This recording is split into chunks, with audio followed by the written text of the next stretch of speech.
Halo, Assalamualaikum warahmatullahi wabarakatuh. Ketemu lagi bersama saya Haris tadi di channel Heng Tekno. Pada video kali ini kita akan melanjutkan pembelajaran tentang Python. Mungkin kepada teman-teman semua mungkin sudah menonton video yang pertama. Itu link bisa dicek di deskripsi di atas. Pada bagian pertemuan kita kedua ini adalah kita akan mengenal bagaimana si Python tersebut bekerja.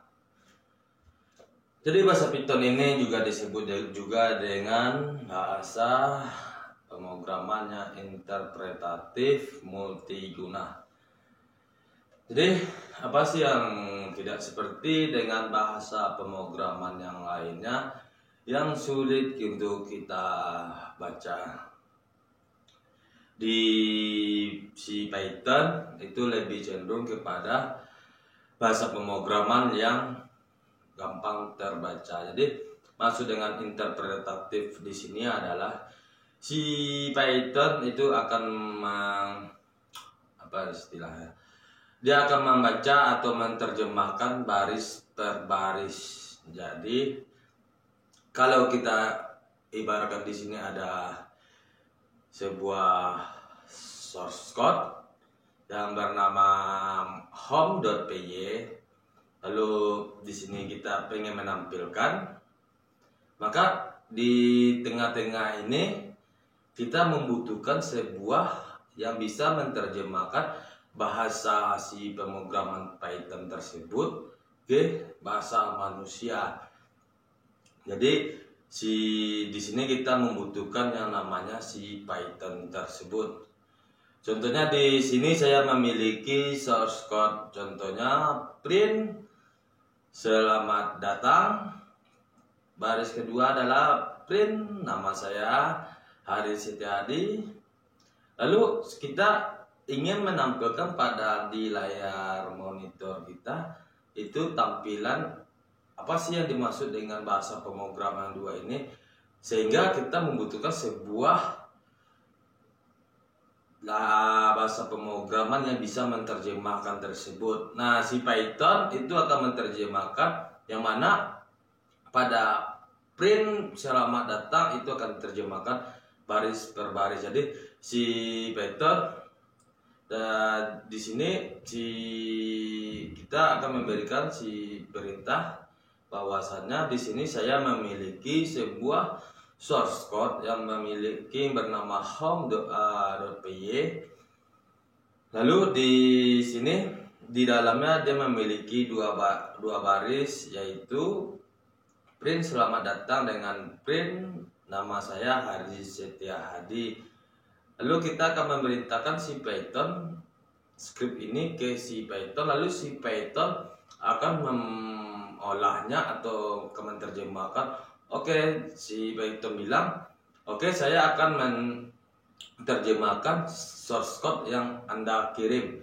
Nah, di sini saya akan menerjemahkan, oh ternyata di baris pertama itu adanya perintah untuk menampilkan selamat datang, maka pada di layar monitor kita akan muncul selamat datang. Lalu di baris kedua si Python akan membaca juga baris kedua, yaitu nama saya Haris Setiadi. Nah, kira-kira seperti itulah bagaimana si Python bekerja. Dia akan membaca source code tersebut baris per baris. Dia tidak akan meloncat kecuali beberapa kondisi nanti. Dan si Python juga jika terdapat error, maka dia akan stuck di error tersebut, dia tidak akan eksekusi. Mungkin lebih jelasnya kita akan langsung ke prakteknya. Oke, mari kita saksikan pada video praktek kita hari ini, yaitu mengenal bagaimana si Python tersebut bekerja. Oke, tidak memperpanjang durasi, mari kita mulai aja praktek. Oke, kita akan masuk kepada tutorialnya atau langsung ke praktek. Di sini saya sudah memiliki sebuah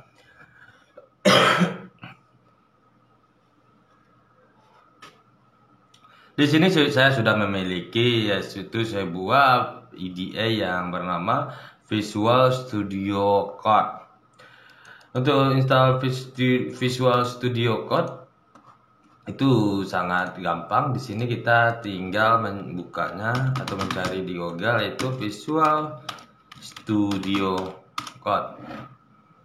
Nah, di sini setelah kita mendapatkan linknya itu kode.visualstudio.com. Pada bagian di bawah di sini kita bisa mendownloadnya. Oke, setelah kita mendownload, di sini kita akan mengklik tombol panah ke bawah, maka kita akan mendownload sesuai dengan sistem operasi yang akan kita gunakan. Di sini saya menggunakan Windows 10. Bagi teman-teman yang memiliki sistem operasi macOS, ya silakan download untuk macOS. Lalu jika teman-teman memiliki sistem operasi berbasis Linux, silakan download untuk Linux. Di sini untuk di Linux dia support untuk Debian dengan RPM. Nah, di sini saya karena menggunakan Windows, maka saya akan mendownload atau mengklik tombol untuk Windows. Di sini saya tidak akan mendownload karena saya sudah memiliki Visual Studio Code ini. Nah, di sini tampilan setelah kita download. Nah, setelah kita mendownload ini, kita akan membuat sebuah directory di C, atau saya taruh aja di C. Di sini saya kasih nama foldernya itu adalah belajar Python. Oke, di dalam folder directory belajar Python, nanti saya akan bikin di sini pertemuan kedua. Jadi nanti pada pertemuan ketiga, pertemuan ke selanjutnya biar terstruktur rapi. Dan seluruh skrip waktu kita bikin video ini akan saya upload di GitHub dan bisa dicek pada link di deskripsi atau pada komentar yang sudah dipin. Nah, karena di sini saya sudah masuki pertemuan kedua, paling gampang ini bisa kita drag ke Visual Studio-nya. Maka dia akan seperti ini. Atau kita bisa juga dengan cara open folder, yaitu kita buka dulu Visual Studio-nya. Ini saya hapus dulu ini. Nah, di sini kita bisa open folder, lalu klik pada pertemuan kedua, lalu select folder, maka dia akan pada bagian sebelah kiri itu akan terdapat sesuai dengan nama folder kita, yaitu pertemuan kedua. Nah, di sini kita juga bisa bikin new file atau kita bisa langsung mengcreate dari Visual Studio tersebut. Di sini ada 3 tombol atau 3 ikon. Di sini adalah new file. Yang di sini adalah yang kedua adalah bikin new folder, ini refresh, dan ini mengclose. Oke, di sini saya akan membuat sebuah new file yang bernama home.py. Nah, di sini sudah ada home.py. Lalu selanjutnya adalah kita akan menginstal yaitu ekstensi si Python tersebut biar dia dikenali oleh Visual Studio. Nah, karena di sini kita gunakan Visual Studio, maka secara otomatis pada bagian kanan bawah yang ini, maka kita bisa langsung mengklik install. Oke, kita langsung aja menginstal. Nah, di sini dia akan otomatis akan menginstal plugin atau ekstensi dari Visual Studio tersebut.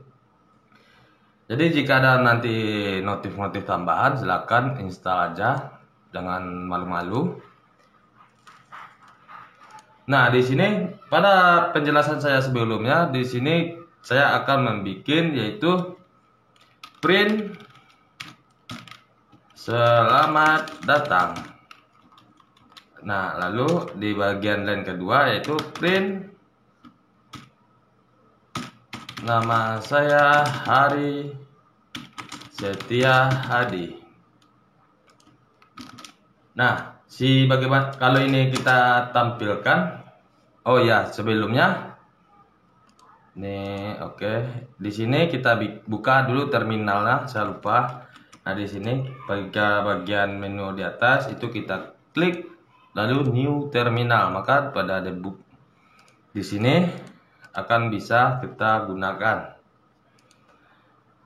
Lalu untuk lebih apanya, saya akan memindahkan terminalnya ke bagian sebelah kanan biar kelihatan. Oke, untuk di Windows, karena saya menggunakan Windows, di sini kalau saya klik dir, maka dia akan memunculkan nama file yang ada di dalam directory tersebut. Kalau tidak percaya, kita buka di sini, maka akan ada muncul sebuah nama home.py yang sudah kita bikin tadi, yang ini. Kalau di ls juga bisa. Oke, di sini untuk di Windows, karena ini dia sudah panjang, ini bisa kita close atau kita bersihkan dengan cara cls. Kalau di Linux itu bisa gunakan perintah clear. Oke, di sini karena terminal ini di si Windows itu menggunakan PowerShell. Saya tidak akan menjelaskan lebih dalam apa itu tentang PowerShell. Mungkin itu bakalan menjadi sebuah video penjelasan tentang PowerShell. Oke, pada tahapan di sini bagaimana cara menampilkannya, yaitu cukup gampang, yaitu kita akan menggunakan si Python itu sendiri lalu memanggil nama file tersebut, namanya adalah home.py. Nah, tidak ada tampilan. Oh, ternyata di sini saya belum melakukan save. Nah, ini ciri-cirinya. Kalau di Windows Visual Studio Code, jika file itu belum di-save, nanti akan ada icon seperti bintang atau apa di setiap nama file tersebut. Maka kita akan melakukan save terlebih dahulu, lalu kita akan melakukan pemanggilan Python home.py. Nah, di sini akan muncul namanya, selamat datang, nama saya Haris Setiadi. Saya akan menjelaskan seperti ini. Oke, di sini interpretatif dari si Python tersendiri, yaitu di sini saya memiliki sebuah file yang bernama si home.py. Di dalam file home.py saya memiliki source code atau baris listening program, yaitu print selamat datang, lalu pada baris keduanya adalah print nama saya Haris Setiadi. Oh, di sini nggak salah. Oke, untuk selanjutnya saat saya melakukan pemanggilan si python.py, nah di sini saya akan memerintahkan, "Hai Python, tolong terjemahkan skrip yang sudah saya miliki di sini." Makanya di sini saya ada melakukan pemanggilan si Python tersebut dengan skrip home.py. Jadi secara tidak langsung, "Hai Python, tolong terjemahkan skrip ini ke dalam bahasa manusia." Lalu si Python, mungkin ada yang bertanya, "Bang, itu kan si Python 3. Ya, kenapa tidak pakai Python 3? Kenapa Python saja?" Katanya pada video sebelumnya, kalau kita gunakan Python 3, maka skripnya adalah Python 3. Sedangkan untuk Python 2 itu bisa kita langsung melakukan pemanggilan kepada si Python tersebut. Mungkin ada beberapa teman-teman yang mau bertanya seperti itu, makanya saya akan jawab. Di sini saya menggunakan Windows. Kalau kita gunakan Windows, itu langsung menginstal si Python 3, maka itu bisa langsung perintah eksekusinya adalah si Python. Kecuali kita akan menggunakan sistem operasi seperti macOS atau Linux. Untuk melihat versi Python, di sini kita bisa klik versi lalu enter. Nah, di sini saya menggunakan versi 386 karena saya tidak menginstal versi 2, langsung ke versi 386. Maka di Windows itu secara langsung kita bisa melakukan pemanggilan Python tanpa menggunakan embel-embelan 3, kecuali kita gunakan Python di Linux atau di macOS. Oke, untuk penjelasan pemanggilan si Python saya harap itu sudah jelas. Maka di sini saya clear CLS kembali. Di sini Hai Python, tolong terjemahkan script yang bernama tolong terjemahkan file yang bernama home.py ini. Maka si Python langsung akan menerjemahkan, selamat datang, nama saya Haris Setiadi.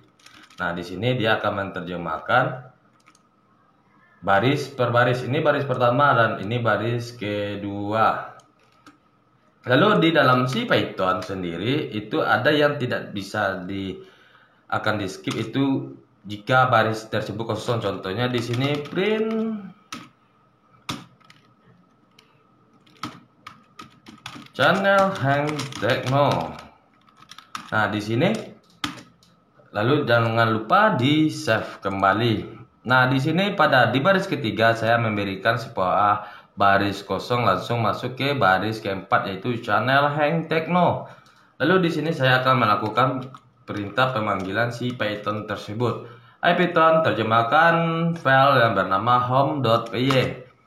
Nah, secara langsung katanya tadi si Python itu menerjemahkan baris per baris. Nah, kenapa di baris kosong itu tidak diterjemahkan? Oh ya, karena si Python sendiri itu jika ada barisan kosong itu si Python dia tidak akan menerjemahkannya. Dia langsung masuk ke baris selanjutnya. Maka baris keempat itu akan menjadi pada baris ketiga di tampilan.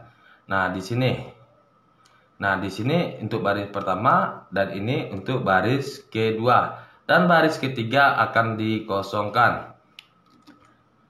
Lalu saya ada juga yang tidak akan diterjemahkan atau akan di skip di bahasa pemrogramannya itu adalah komentar. Di sini saya akan memberikan komentar pada baris kelima. Saya akan memberikan ini adalah komentar. Nah, jika ini kita save lalu kita jalankan si Pythonnya, maka pada komentar itu dia tidak akan menerjemahkan ke dalam bahasa manusia. Jadi pada perintah Hai Python, saya akan tolong terjemahkan Hai Python, tolong terjemahkan file yang bernama home.py ini. Lalu pada baris pertama si Python akan mengeksekusi, oh di sini ada perintah print. Berarti saya akan menampilkan selamat datang. Maka dia akan langsung menampilkan di layar terminal kita. Lalu pada baris kedua si Python akan mencek, ternyata ada perintah print yaitu nama saya Haris Setiadi. Maka si Python langsung akan menampilkan di layar. Lalu di baris ketiga ternyata ini adalah baris kosong. Saya tidak akan menerjemahkan baris kosong. Lalu si Python langsung masuk ke baris keempat. Pada baris keempat itu adalah channel saya, channel hang techno. Lalu pada baris kelima ini adalah komentar dan si Python sendiri tidak akan mengeksekusi perintah dari komentar. Dan di sini ada beberapa jenis komentar di dalam Python. Ini adalah komentar biasa. Lalu ada juga komentar dengan multiline. Multiline itu di Python itu bisa kita gunakan tanda kutip 2-3 kali. Nah, di sini, maka di sini ini adalah komentar multiline. Lalu di sini saya akan bikin ini komentar line pertama, ini komentar line kedua. Ini komentar line ketiga. Lalu untuk penutupannya kita bisa kasih kutip di sini. Lalu di baris line ke-12 kita akan bikin print belajar Python. Lalu di sini saya akan save. Lalu kita akan menjalankan eksekusi kembali. Sebelumnya kita bersihkan itu Python home.py. Nah, pada hasil dari di sini len 7 sampai len 11 itu dia tidak akan mengeksekusinya karena ini adalah dalam bentuk komentar. Jadi komentar itu adalah baris yang tidak akan dieksekusi oleh si Python itu sendiri. Makanya contoh di sini pada perencana Tekno di sini saya tidak ingin melakukan eksekusi pada baris len keempat, maka saya bisa ngasih dia dengan tanda pagar. Lalu kita save, lalu kita coba jalankan. Maka pada channel Tekno itu tidak akan dieksekusi oleh si Python.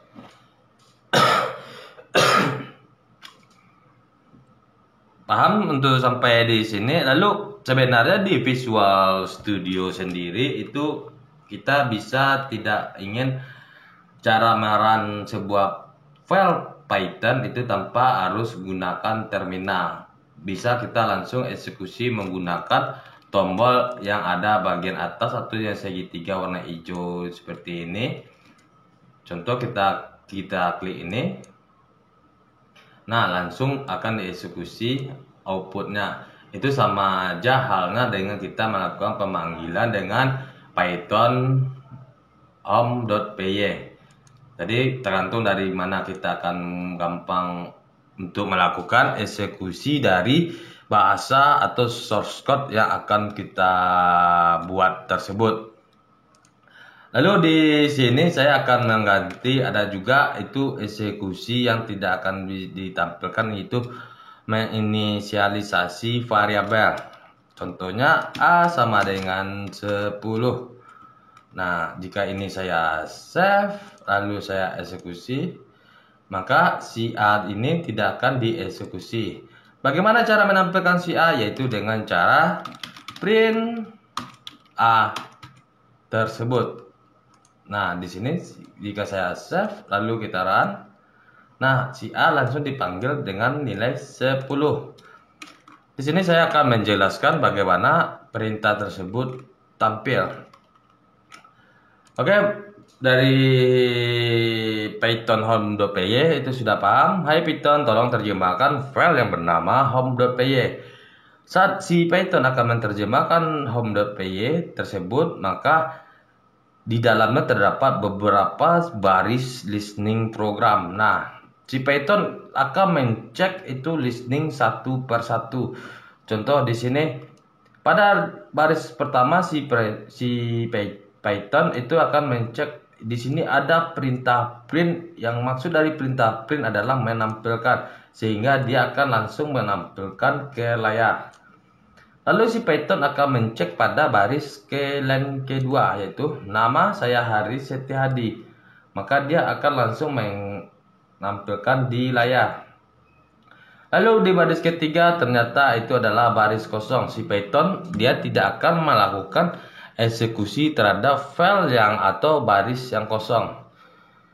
Lalu masuk ke baris keempat, ternyata di sini ada sebuah komentar. Si Python tidak akan mengeksekusi komentar, lalu baris kosong. Baris kelima ternyata itu komentar, dan baris keenam ternyata itu komentar. Si Python tidak akan mengeksekusinya. Lalu pada baris ketujuh, di sini adalah komentar multiline. Multiline itu kita gunakan kutip 2 3 kali. Si Python akan mencari pada kutip 3 2 kali pada bagian ke bawah atau bagian penutupnya. Maka itu selama dia melakukan pencarian, yang di dalam tengah-tengah ini akan dianggap sebagai komentar. Walaupun itu ada sebuah baris listening program, itu akan tetap dijadikan dia komentar sampai dia menemukan tanda kutip 2 sebanyak 3 kali. Saat dia di len 7, di sini dia menemukan kutip 2 3 kali, maka dia akan mencari di bawahnya dan selanjutnya itu kutip 2-3 kali. Jadi di dalam dan yang di antara line 7 dan line 11 itu akan dianggap menjadi komentar, maka si Python tidak akan menerjemahkan hal tersebut. Maka pada baris ke-12 si Python menemukan perintah print belajar Python. Langsung si Python akan menampilkan pada terminal atau di output kita. Lalu di baris ke-13 A sama dengan si 10. Kita akan memberikan perintah A itu nilainya adalah 10. Lalu si Python itu akan menyimpan A tersebut menjadi 10. Lalu pada baris 14 di sini print A, di sini hai Python tolong tampilkan nilai A tadi. Maka si Python akan menampilkan nilai A tersebut menjadi 10. Sampai di sini paham? Lalu bagaimana jika nilai A ini saya pindahkan ke baris 15? Apa yang terjadi? Mari kita saksikan. Nah, ternyata di sini belajar Python pada sampai baris ke-12.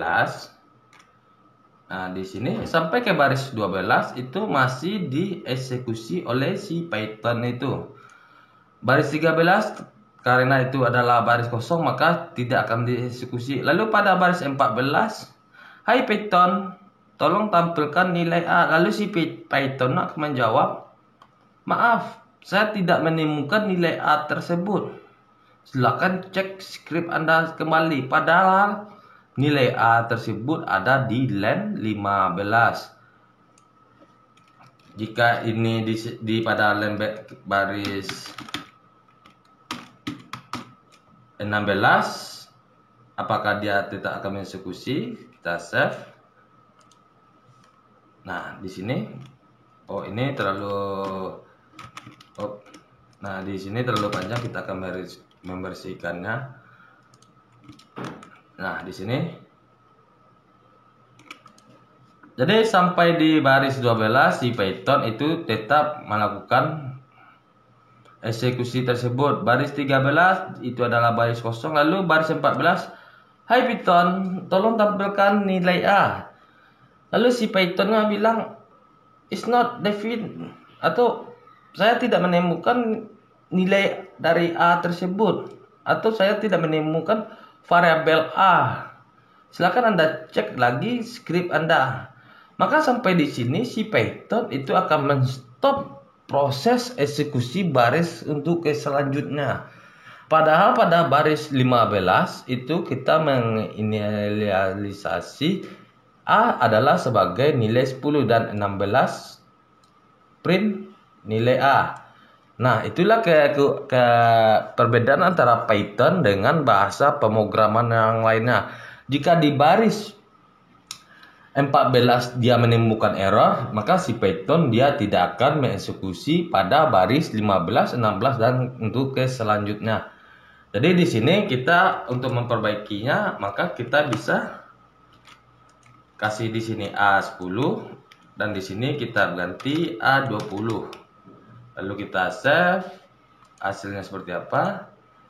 Nah, di sini walaupun nama variabelnya sama, nah di sini walaupun nama variabelnya sama dengan baris 13 dan 15, tapi saat pemanggilan pada baris ke-16, hai Python, tampilkan variabel nilai A.